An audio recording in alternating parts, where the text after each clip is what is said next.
escola do mundo, onde eu posso ensinar e aprender.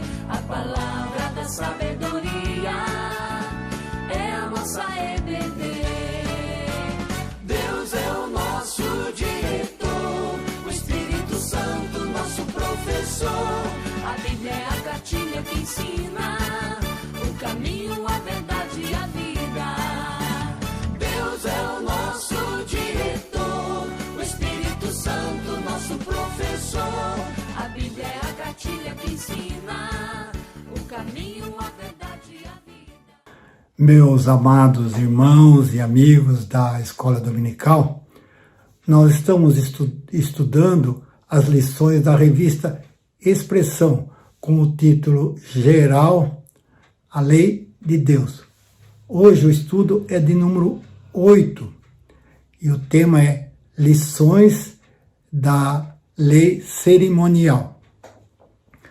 Antes de iniciarmos o estudo propriamente dito, eu quero invocar a presença de Deus. Vamos orar. Bondoso Deus, eu te agradeço pela bênção de podermos estudar a Tua Palavra, que o Teu Espírito Santo possa colocá-la em nosso coração para que possamos aprendê-la, possamos crescer espiritualmente e a nossa vida possa sempre glorificar o Teu nome. Tudo seja para a Tua honra e para a Tua glória. É no nome de Jesus que eu oro. Amém. Eu convido a que acompanhe a leitura que farei em Colossenses capítulo 2, versículos de 16 a 23.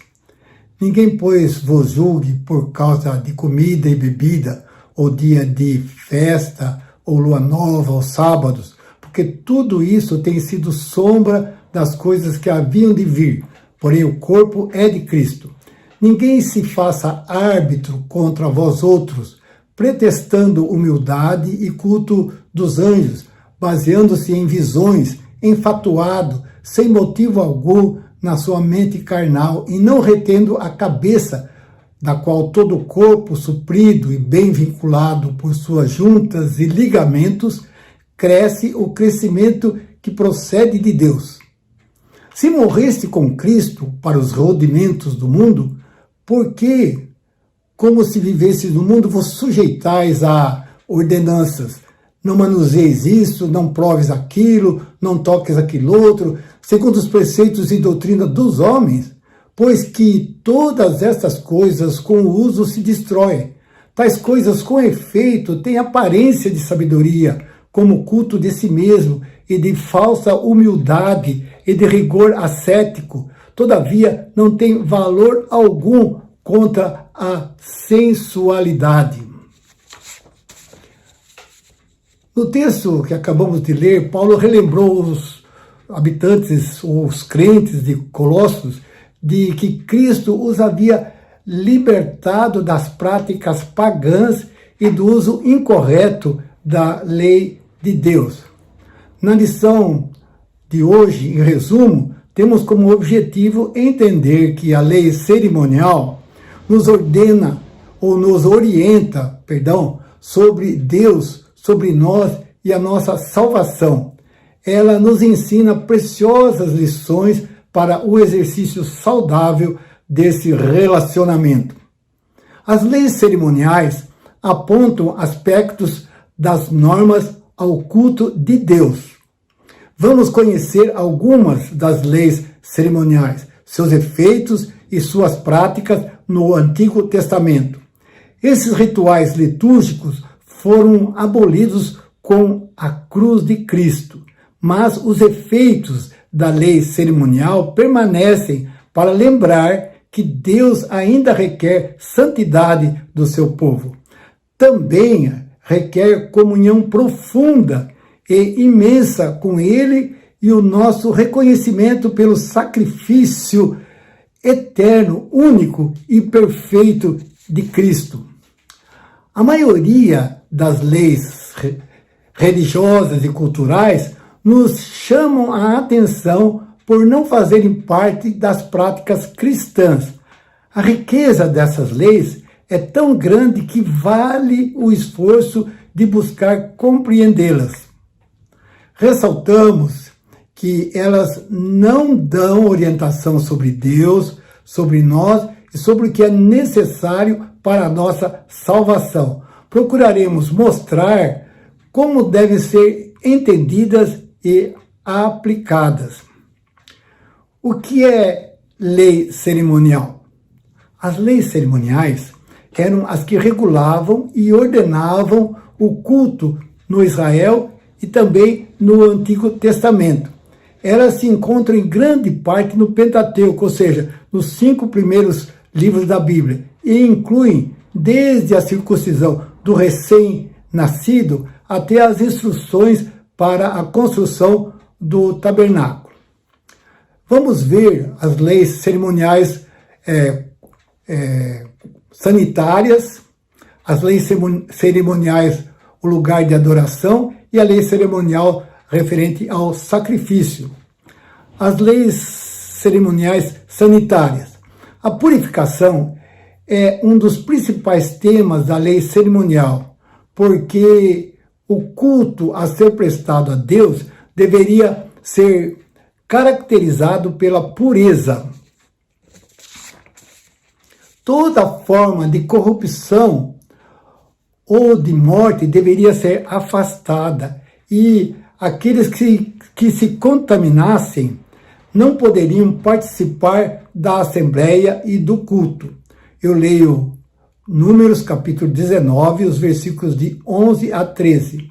Aquele que tocar em algum morto, cadáver de algum homem, imundo será até 7 dias. Ao 3º dia e ao 7º dia se purificará com esta água e será limpo. Mas se ao 3º dia e ao 7º não se purificar, não será limpo. Todo aquele que buscar em algum morto, ou que tocar em algum morto, cadáver de algum homem, e não se purificar, contamina o tabernáculo do Senhor. Essa pessoa será eliminada de Israel, porque a água purificadora não foi aspergida sobre ele. Imundo será. Está nele ainda a imundícia. As leis sanitárias tratavam de assuntos sobre sangue, as doenças, fluidos corporais, ao parto, a animais que podiam ser comidos, objetos contaminados, etc.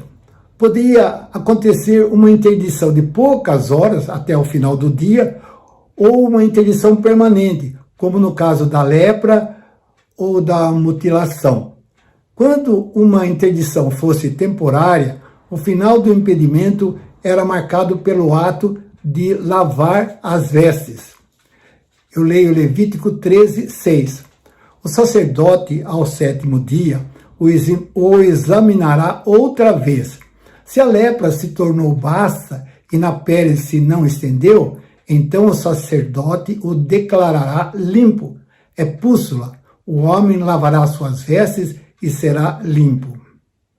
No 8º dia de vida, o menino judeu recebia a circuncisão como um sinal de sua separação para Deus. Esse ato fazia parte da lei sanitária.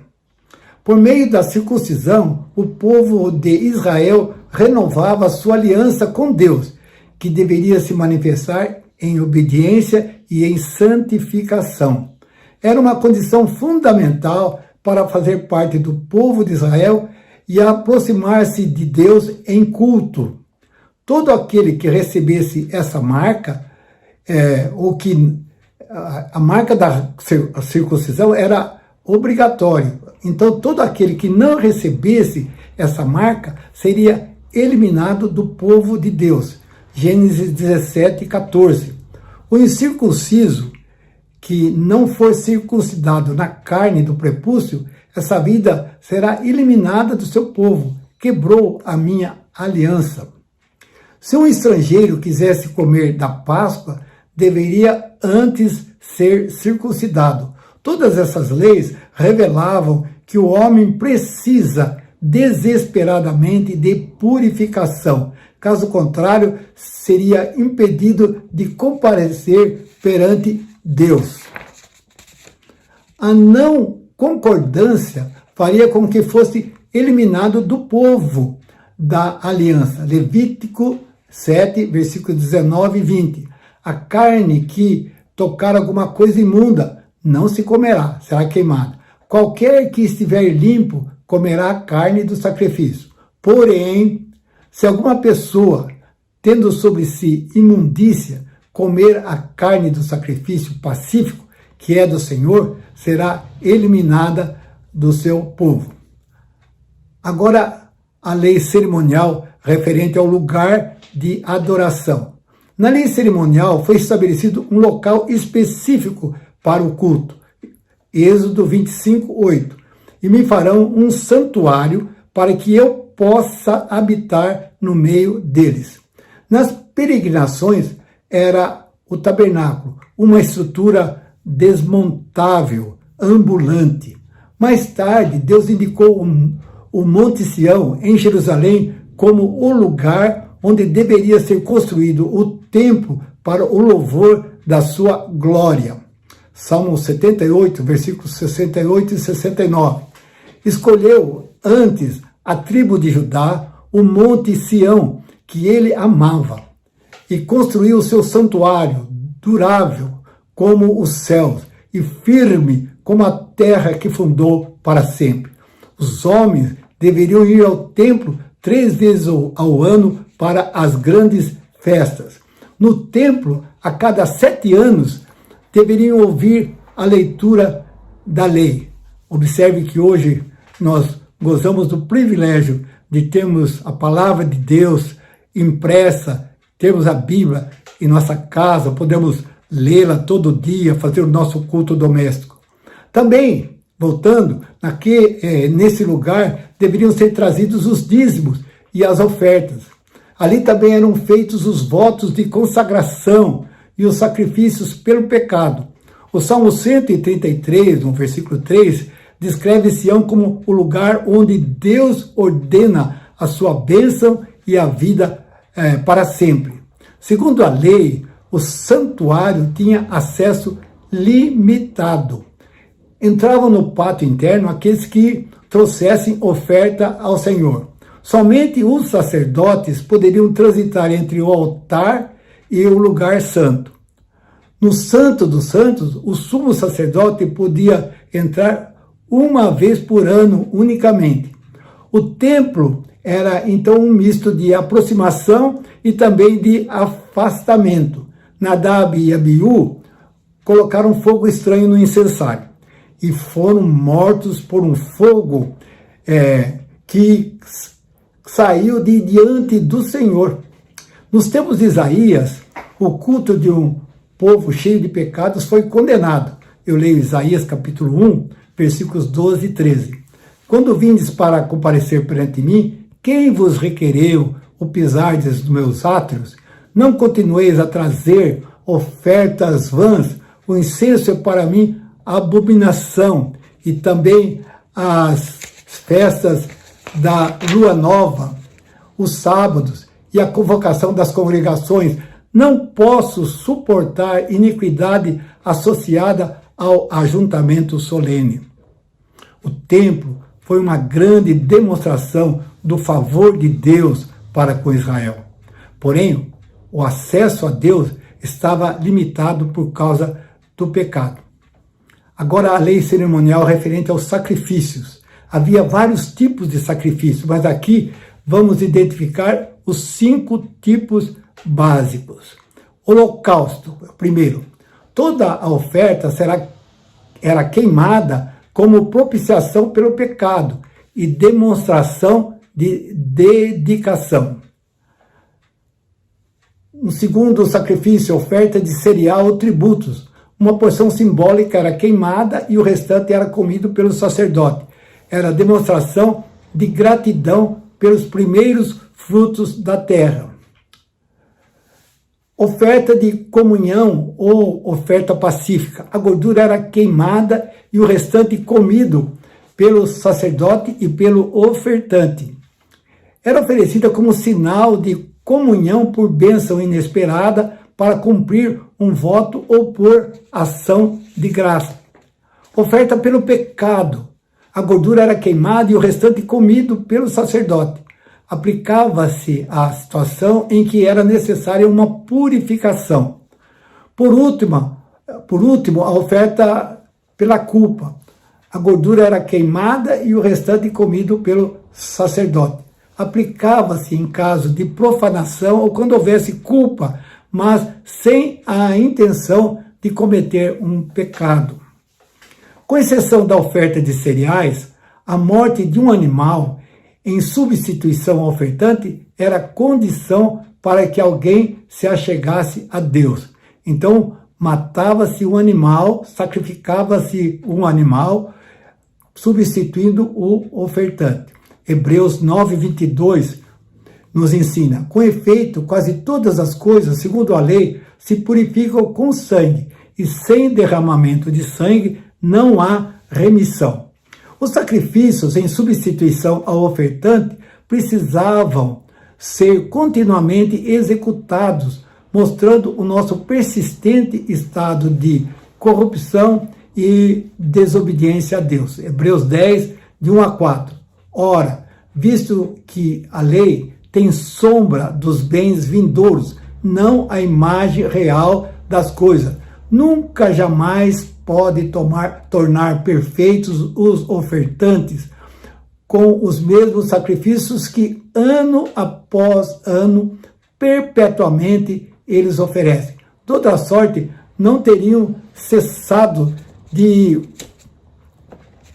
ser oferecidos, porquanto os que prestam culto, tendo sido purificados uma vez por todas, não mais teriam consciência de pecados. Entretanto, nesses sacrifícios, faz-se recordação de pecados todos os anos, porque é impossível que o sangue de touros e de bodes remova pecados. Eu repito, final do versículo, porque é impossível que o sangue de touros e de bodes remova pecados. Com a morte de Cristo, o mediador da nova aliança, foi consumada a redenção das transgressões que permaneciam sobre o Antigo Testamento.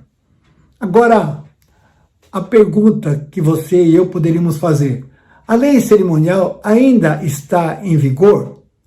As leis cerimoniais não são mais praticadas, elas foram abolidas.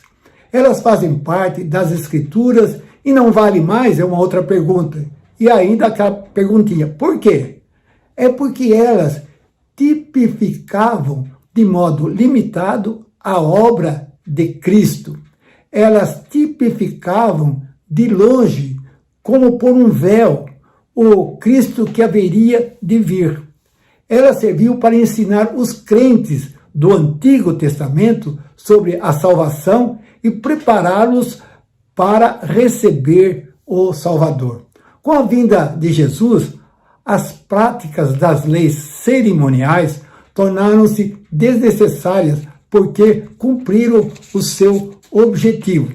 Segundo Calvino, se elas não cessassem, hoje não seria possível discernir com que propósito elas foram instituídas. As leis cerimoniais foram canceladas, mas os seus efeitos foram tornados perfeitos e eternos na obra de Cristo. Ainda Calvino afirma que as cerimônias foram abolidas no uso, mas não no efeito. Cristo lhes pôs um fim, mas não lhes subtraiu a santidade. Ao contrário, ainda mais as recomenda e enaltece. Nenhuma parte das Escrituras deixa de ser útil para o ensino, para a edificação, a correção e a educação na justiça. Uma outra pergunta: o que podemos aprender com a lei cerimonial? Veremos como a lei cerimonial pode ser compreendida e aplicada numa perspectiva cristã. Então, o que a gente pode aprender com as leis sanitárias? As leis sanitárias tinham a preocupação em que o povo de Deus se mostrar-se santo em todas as áreas da vida. Elas demonstravam a importância da santificação, do empenho do crente para afastar-se de tudo que pode contaminá-lo. Paulo exorta a abster-se de toda forma de mal. O livro de Judas aconselha a detestar até a roupa contaminada. Jesus, ensinando sobre o propósito da santidade, que nas leis cerimoniais indicavam coisas externas, afirma que o que contamina o homem não é o que entra pela boca, mas é o que sai do coração. Ao fazer essa afirmação, Jesus considerava puros todos os alimentos, ao mesmo tempo que desafiava os homens a nascerem do Espírito Santo. As constantes lavagens indicavam que somente o lavar regenerador e renovador do Espírito Santo podem produzir uma perfeita e permanente santidade. Tito 3,5. Não por obras de justiça praticadas por nós, mas segundo sua misericórdia. Ele nos salvou mediante o lavar regenerador e renovador do Espírito Santo. Em Cristo, essa limpeza já se realizou em nós. 1 Coríntios 6,11. Tais fostes alguns de vós, mas vós vos lavastes. Mas fostes santificados, mas fostes justificados em o nome do Senhor Jesus Cristo e no Espírito do nosso Deus. Hoje, a nossa aceitação no povo de Deus não se confirma por meio da circuncisão. Não existe mais para nós a circuncisão, mas por meio do batismo, que Pedro chama de indagação de uma boa consciência para com Deus. 1 Pedro 3,21. A qual, figurando o batismo, agora também vos salva, não sendo a remoção da imundícia da carne, mas a indagação de uma boa consciência para com Deus por meio da ressurreição de Jesus Cristo. E o que nos ensina o lugar de adoração? Ainda que de modo limitado, Deus afirmava a sua habitação no meio do povo por meio do tabernáculo e do templo. Mas, na verdade, prometia e ansiava-se por uma mais ampla, real comunhão entre Deus e os homens. 1 Reis 8:27. Mas, de fato, habitaria Deus na terra? Eis que os céus, e até os céus dos céus, não te podem conter, quanto menos essa casa que eu edifiquei. Essa é a oração de Salomão, quando da inauguração do templo. Na plenitude do tempo, o símbolo tornou realidade e o Espírito Santo passou a habitar em nossos corações. Fomos habilitados a adorar a Deus em espírito e em verdade, em toda parte, em todo lugar. Nós nos tornamos, sabe o quê? Templo do Espírito Santo. 2 Coríntios 6,16. Que ligação há entre o santuário de Deus e os ídolos? Porque nós somos santuário do Deus vivente. Como ele próprio disse, habitarei e andarei entre eles. Serei o seu Deus e eles serão o meu povo. O Santo dos Santos foi aberto. Lembra? Com a morte de Jesus, o véu se rasgou de alto a baixo. E agora Cristo está no trono de Deus, intercede por nós, e dele vem graça e misericórdia. Jesus prometeu preparar-nos lugar na casa do Pai, onde ele está, para estarmos com ele. João 14, versículos 2 e 3. Na casa de meu Pai há muitas moradas. Se assim não fora, eu vou-lo teria dito, pois vou preparar-vos lugar. E quando eu for e vos preparar lugar, voltarei e vos receberei para mim mesmo, para que onde eu estou, estejais vós também. Lugar no reino preparado por Deus antes da fundação do mundo. Isso é muito bom, maravilhoso. A lei cerimonial era uma ilustração do que agora experimentamos todos nós na prática. E o que ensina os sacrifícios? No sacrifício era usado como expiação uma vítima inocente. Esse sacrifício apontava para o sacrifício de Cristo na cruz do Calvário. Jesus, um homem perfeitamente justo e absolutamente inocente, é o legítimo representante da humanidade. Sendo Deus, ele suportou a plenitude da ira divina.